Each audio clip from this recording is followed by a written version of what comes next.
Ayan, so magandang araw mga kababayan, and this is Divine PH. And alam nyo ba mga kababayan, ilang araw ko nang pinapalampas yung mga negative, negative energy. Yung mga negative posts, yung mga paninira lang sa administrasyon. Ilang araw ko na yung pinapalampas kasi ano sila kumbaga, malamian na, wala nang, kumbaga hindi na siya epekto kasi ilan na lang po yung naniniwala ngayon ko lang nalaman. Kanina ko lang nalaman habang nag-i-stroll ako sa Facebook. Kasi nga, since hindi na nga ako updated sa mga fake news peddlers or yung mga naglalabas po ng mga fake news dyan, may nakaagaw ng pansin sa akin. Alam nyo ba kung ano yun? To, kita ko dyan, pero babasahin ko rin ha. Kasi, alam nyo na, mahilig mag-report tong may-ari ng ano na to So, Maisog, defend the flag, peace rally. Wow! Defend the flag. Itong flag siguro yung dinedepensahan nyo. Peace rally? Kailan pa naging peace rally? Sa dinami-dami ng rally na ginawa ninyo, wala nga ni isa doon ang masasabi kong peace. Kasi nga, puro kasamaan. Alam mo, yung mga taong mahiling ng mga kasamaan, nagre-reflect yun sa inyo. Ibig sabihin, ganyan talaga kayo. Kaya wag na kayong magpanggap na righteous kayo. Okay? Kasi hindi. Kinansela ni FPRRD dahil sa matinding panunupil at paghahadlang sa Maisog Rally o Nauntog Rally sa Bustos, Bulacan. Kinansela ni dating Pangulo ang nasabing rally upang maiwasan ang gulo. Eto so sabi, defend the rally. Kailan nyo dinipensahan? Defend the flag. Kailan nyo dinipensahan ang Philippine flag? Diba, mas pinipili nyo nga ang China. Mga pro-China nga kayo This is not about America and China. It's about Philippines and China. Ito lang pong dalawa. Kasi sino lang ba ang nang-aabuso sa mga kababayan natin dyan sa West Philippine Sea? Sino ba ang nangwa-water cannon? Di ba China? Pero itong mga susyong-asyong mga kapwa nating Pilipino na makabayan daw, paano nyo nasabing makabayan kayo? Willing nga kayong ibigay na lang yung West Philippine Sea sa China. Tapos okay lang sa inyo na may mga kababayan tayong inaargabyado diyan sa sarili nating teritoryo. Sinasabi nyo, makabayan kayo dahil doon? Yung word na gera, narrative nyo lang yan.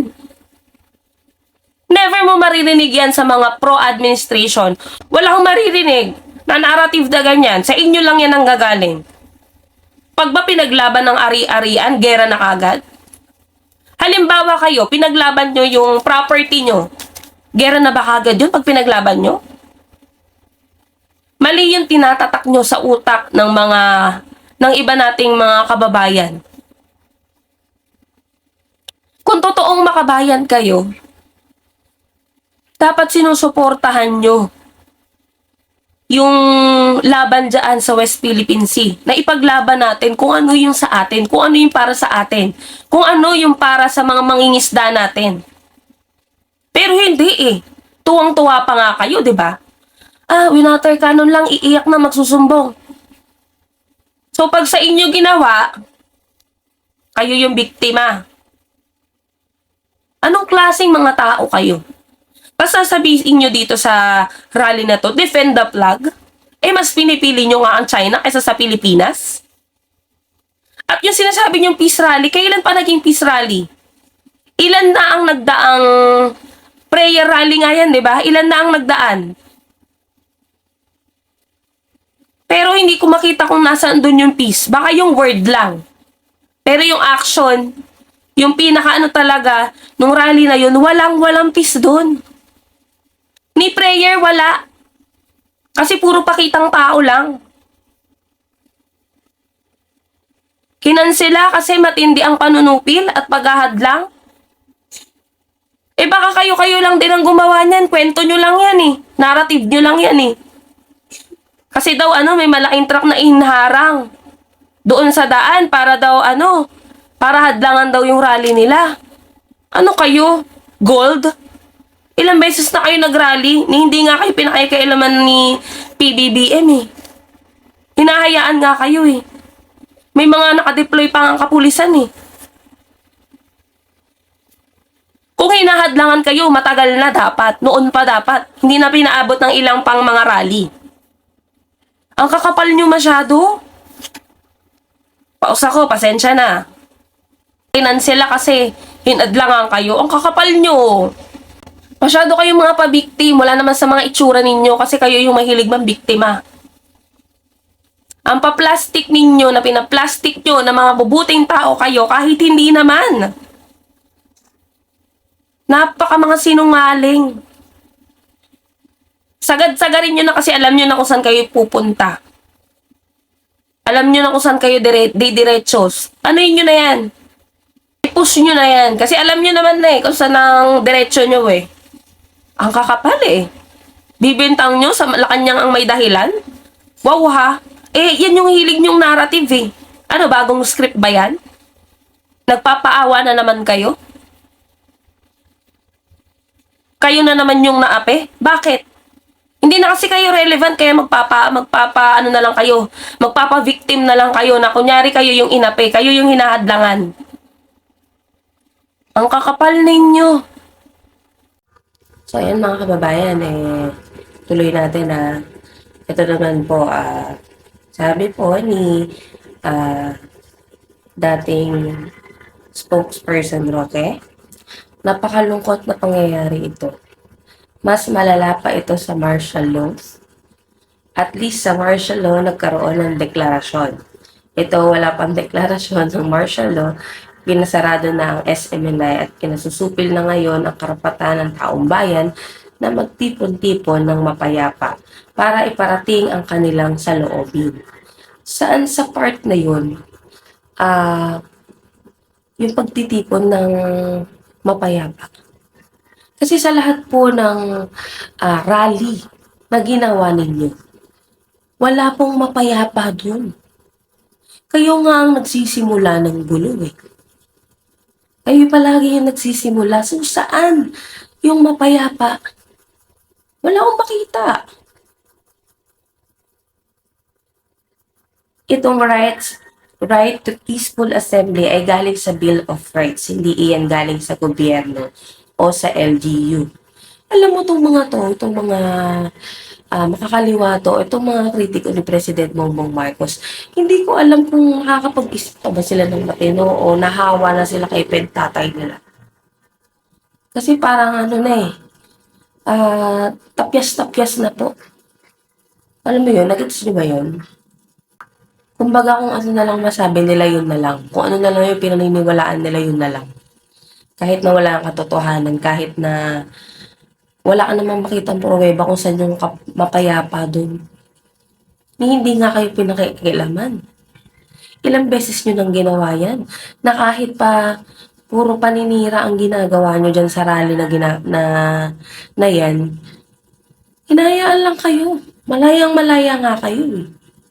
Tapos ngayon sasabihin nyo porket di natuloy.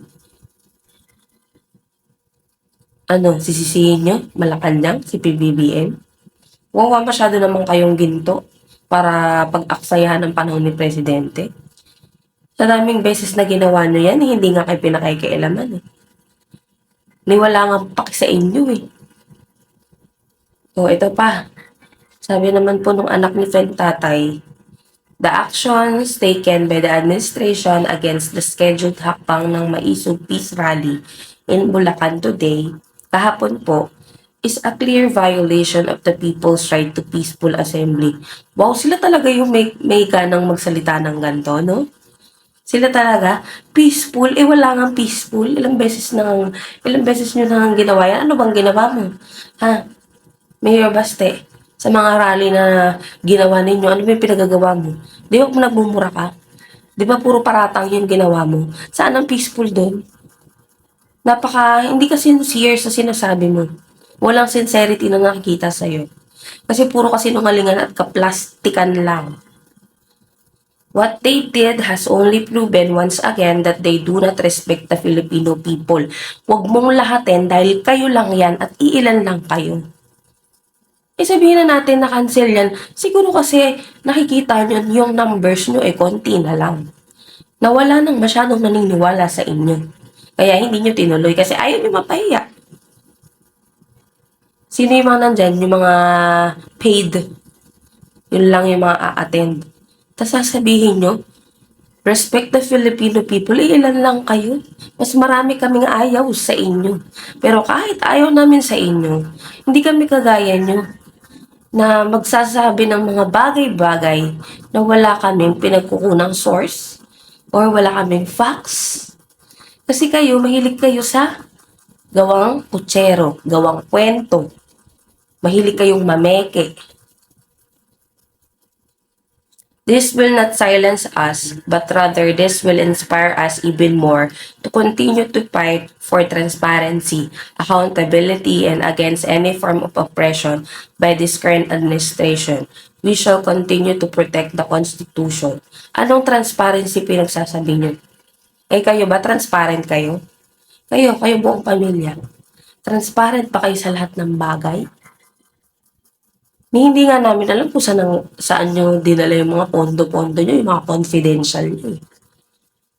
Tapos nag-aano kayo ng transparency ngayon. Dapat sa lahat ng, kung kayo magde-demand kayo ng transparency, dapat sa lahat ng bagay transparent kayo. Kung kayo nagde-demand ng accountability, bakit? Ginawa nyo ba yan nung kayo at yung tatay mo yung nasa pwesto? Naging accountable ba siya sa lahat ng mga ginawa nilang kasamaan? Para hingiin nyo yan? Sino kayo? Di kayo nga mismo, hindi nyo kayang gawin yan. Kasi nabubuhay kayo ng puro kasinungalingan. Namubuhay kayo na pinipeke nyo yung mga bagay-bagay. Nabubuhay kayo na minamanipulate nyo yung ibang mga kababayan natin. At sila naman tong syunga, kakagat, maniniwala, mauuto. Sila yung nagmumukhang tanga, lalo na kayo. Sorry for the word, syunga. Protect the Constitution, kailan pa? Kailan nyo pa yan ginawa? Ng previous administration ba ganyan din ginawa ninyo? Ngayon nga lang, pinagkakalulo nyo yung mga kababayan natin sa China. Gusto nyong ipamigay yung teritoryo ng Pilipinas, which is the West Philippine Sea, sa China. Wala kayong pakialam sa mga kababayan natin. Wala kayong pakialam sa Pilipinas. Dahil ang tanging paki nyo lang ay yung mga sarili nyo. Tapos, ang ending, ang magsasuffer, yung mga Pilipino. Yung Pilipinas ang magsasuffer, hindi naman kayo. Akala nyo sa ginagawa nyo, nagiging makabayan kayo? No. Mga pro-China kayo. Mas pinipili nyo ang China, mas pinipili nyo ang ibang lahi, mas pinipili nyo yung mga nang aapi sa mga kababayan natin. Mas pinatutunayan nyo lang sa karamihan sa mga kababayan natin na dapat talaga wala ng Duterteng maupo sa pamahalaan. Who knows? Baka pag kayo ang naupo, ulit, iba na ang may-ari ng Pilipinas. Baka maging alipin na tayo ng China. Kaya sa mga kababayan natin, mag-isip-isip kayo. Isipin nyo yung sinusuportahan nyo. Pilipino ba talaga ang concern? Pilipinas pa talaga ang concern? O mga sarili lang nila? Isipin nyo mabuti yan. Talaga bang mahal niyan ang Pilipinas? Talaga bang may pakialam sila sa Pilipinas? O sariling interest lang nila? Kaya sila ganyan. Isipin nyo yung mga magiging anak ninyo, yung mga magiging apo ninyo, na makakaranas ng hindi maganda pag nagpatuloy yan. Pag nagpatuloy na sinuportahan nyo yung mga pro-China na yan. Piliin natin ang Pilipinas. Suportahan natin ang laban sa West Philippine Sea. Para sa future generations, para sa mga magiging anak natin, magiging apo natin. Tandaan niyo mga kababayan, na ang laban natin sa West Philippine Sea, hindi lang po yan laban ni President Bongbong Marcos. Hindi lang po yan laban ng mga PCG, ng Armed Forces of the Philippines. Kundi laban po yan ng bawat Pilipino na ang tanging gusto lang naman ay kapayapaan para sa ating bansa. So sana po, isipin po natin at suportahan natin ang ating bansa. Hindi susuportahan pa natin yung mga pro-China at lalaitin pa, iinsultuhin pa yung mga kababayan natin dyan sa West Philippines.